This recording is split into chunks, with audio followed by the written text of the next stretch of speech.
Si tu as regardé la vidéo précédente, tu as compris le point essentiel à retenir pour 2026. Ce n'est pas du tout une année comme les autres et c'est maintenant. Forcément, qui dit changement dit aussi inconfort, parfois même des peurs.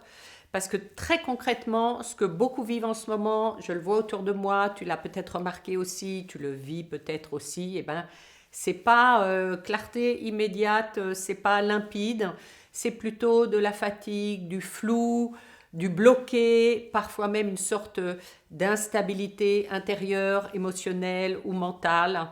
Alors ce que j'ai envie de te dire là maintenant, c'est que cette accélération que tu peux ressentir, c'est pas un bug, c'est pas juste une impression, c'est pas un problème personnel qui vient de toi, c'est pas un signe que tu fais pas bien ou que tu fais pas comme il faut.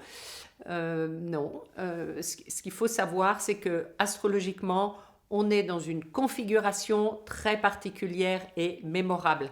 Et 2026 est un point clé. Février 2026, là maintenant, est un point clé.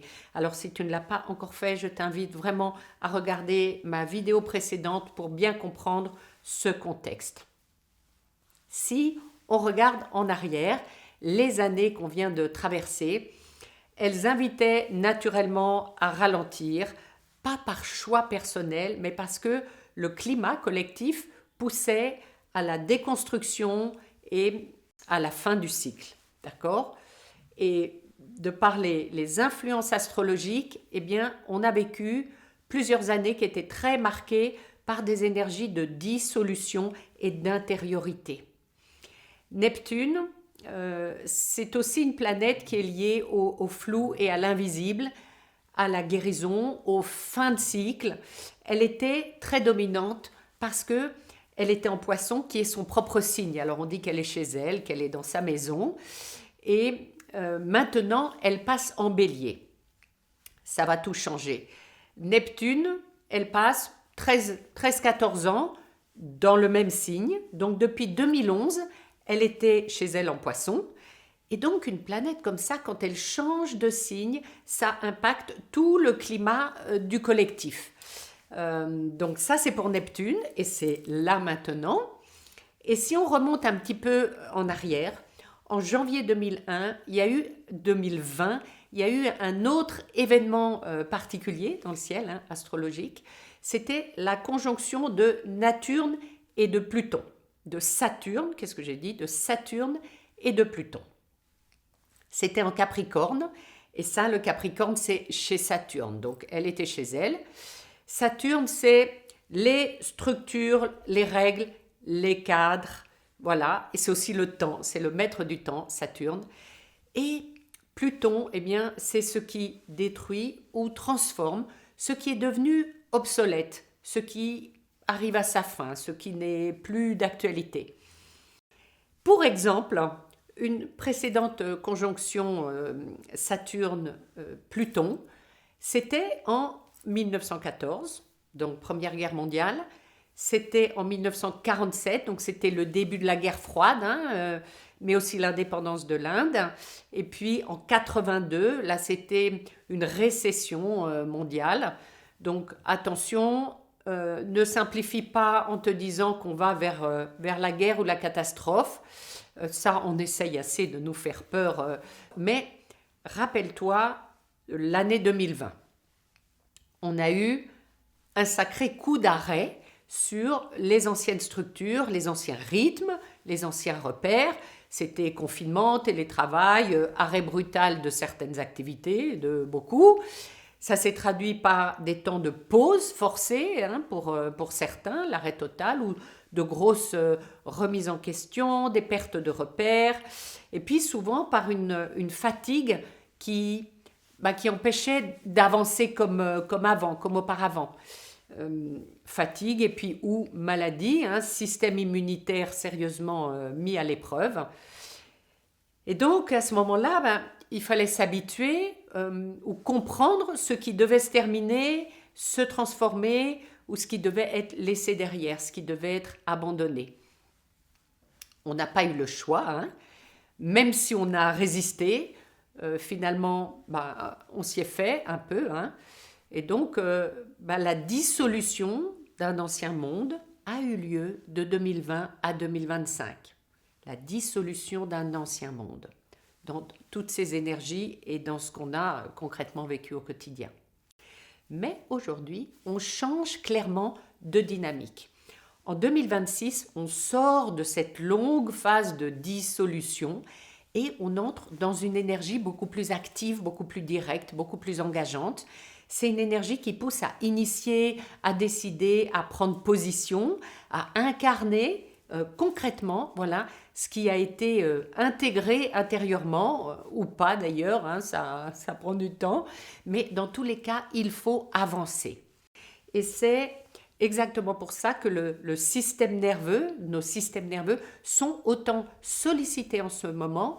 On passe d'un temps de gestation à un temps de mise en mouvement. Voilà. On n'est plus dans une énergie pour rester uniquement à l'intérieur de soi, confiné à l'intérieur de soi. Voilà. C'est une énergie qui pousse à bouger, à décider, à s'engager. Donc, on a ces deux grosses planètes qui arrivent en bélier, Neptune et Saturne, le 20 février. Donc, le bélier, c'est un signe de feu, c'est l'action, c'est l'élan, c'est le départ. Hein. Et en astrologie chinoise, on entre dans l'année du cheval et du cheval de feu. C'est le 17 février. Le cheval, c'est pas une énergie qui attend, hein, c'est une énergie qui avance, parfois vite, parfois maladroitement, mais qui a besoin de mouvement. Voilà, ça galope et ça va galoper. Et avec le feu, ça accentue encore l'élan. Voilà, l'élan de l'action, la nécessité de se mettre en route. Et puis d'un autre côté, Pluton en Verseau, ça c'est de l'air. Hein, c'est l'élément air, c'est un signe d'air, le Verseau. Donc le feu met en mouvement et l'air sur le feu, il accélère, il attise, il active le mental, les échanges, les informations, tout. Donc, le résultat, c'est que avec tout ça, le système nerveux est très sollicité et le corps aussi. Alors, si tu as pris le package détox et vitalité holistique que j'ai proposé pendant ces 2 semaines, là, fin janvier, début février, tu peux te remercier et tu as tous les outils pour chouchouter ton corps. Parce que peut-être que, comme beaucoup, tu te dis « Ah, je suis fatiguée alors que j'ai rien fait de plus que normalement » ou « Je dors mais je récupère pas vraiment » ou j'ai l'impression d'être un peu entre deux mondes. C'est exactement ça. On est entre deux repères. Les anciens ne fonctionnent plus vraiment et puis les nouveaux ne sont pas encore vraiment incarnés. Hein. Et ça, donc, c'est typique des périodes de bascule. Et il y a aussi quelque chose d'important à bien comprendre. Pluton en Verseau agit vraiment en profondeur sur le collectif. Et Pluton ne transforme pas en douceur. Hein. Il met de la lumière, ce qui n'est plus viable, ce qui est trop rigide, ce qui est trop isolé, trop déconnecté du vivant. Donc Pluton en Verseau, c'est la dernière fois, parce que Pluton met 254 ans, je crois, à faire le tour. Donc la dernière fois, c'était la Révolution française, rien que ça. C'était de 1777 à 98. Donc, 1789 était pile au milieu. Donc, forcément, ça peut secouer un peu. Donc, c'est pas pour punir, c'est pas pour casser, voilà. C'est plutôt pour réajuster, voilà, pour nettoyer, purifier. Et puis, c'est pour évoluer. Alors, le vrai piège, ce serait quand on interprète cette accélération comme un échec personnel, si on se dit mais je devrais aller mieux que ça, ou je devrais être plus stable, voilà. Déjà, quand on utilise le je dois, c'est jamais une bonne formule, mais parce qu'en réalité, on est en train de changer de rythme, de fréquence et de cadre. Alors j'ai l'impression d'en parler beaucoup, de fréquence, de changement. En tout cas, j'essaye de vous préparer à tout ça depuis finalement 2 ans maintenant. Donc, dans ces moments-là ou dans ces périodes-là, ben, ce n'est pas une optimisation hein, qui va aider, c'est la régulation, c'est l'adaptation, c'est l'évolution. Voilà. Et donc, il faut réguler le corps, réguler les émotions et puis surtout, ben, ne pas rester seul avec ce qu'on traverse parce que l'un des grands pièges de cette période, ce serait vraiment l'isolement intérieur. Penser que ce qu'on vit est anormal alors que c'est largement partagé. Parle-en autour de toi, confie-toi un peu et tu verras à quel point ça résonne chez les autres, à quel point c'est un petit peu pareil pour tout le monde. Et maintenant, j'en viens au point clé. Février 2026 marque vraiment un seuil comme un point de non-retour. Quand je parle de point de non-retour, je ne parle pas de catastrophe ou de rupture brutale. Hein. Je passe d'un moment où certaines choses deviennent impossibles à ignorer ou à faire semblant. Tu ne peux pas faire semblant que en fait tu ne savais pas ou voilà. Il y a un temps, c'est un temps pour tu peux pas continuer comme avant. Ça demande continuer comme avant, ça demanderait plus d'énergie que de changer et de t'adapter. Alors la paresseuse en moi regarde toujours là où je vais gaspiller le moins mon énergie. La nouvelle lune du 17 février 2026, c'est celle du nouvel an chinois, du cheval de feu. Elle est marquée par une éclipse solaire, c'est en Verseau, donc signe d'air, qui ouvre un nouveau départ. Une nouvelle lune, c'est un nouveau départ, et donc là c'est aussi une nouvelle année, la nouvelle année chinoise. Et il faut savoir qu'une éclipse, quand il y a une éclipse, là c'est une éclipse solaire totale, ça n'agit pas juste sur un jour ou sur ce moment-là. Ça travaille sur plusieurs mois dans l'énergie là où elle se trouve. Donc le Verseau, là où est Pluton aussi, ce nouveau départ.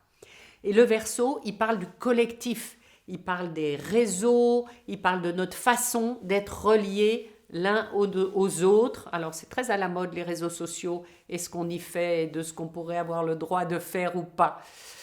Donc ce qui s'ouvre là, ça ne concerne pas juste ta vie personnelle, ça touche aussi ta place dans un ensemble plus large, dans le collectif. Et c'est pareil pour tout le monde. C'est pour ça que je parle de seuil, de bascule. Donc ce n'est pas un événement isolé, mais c'est une porte qui s'ouvre.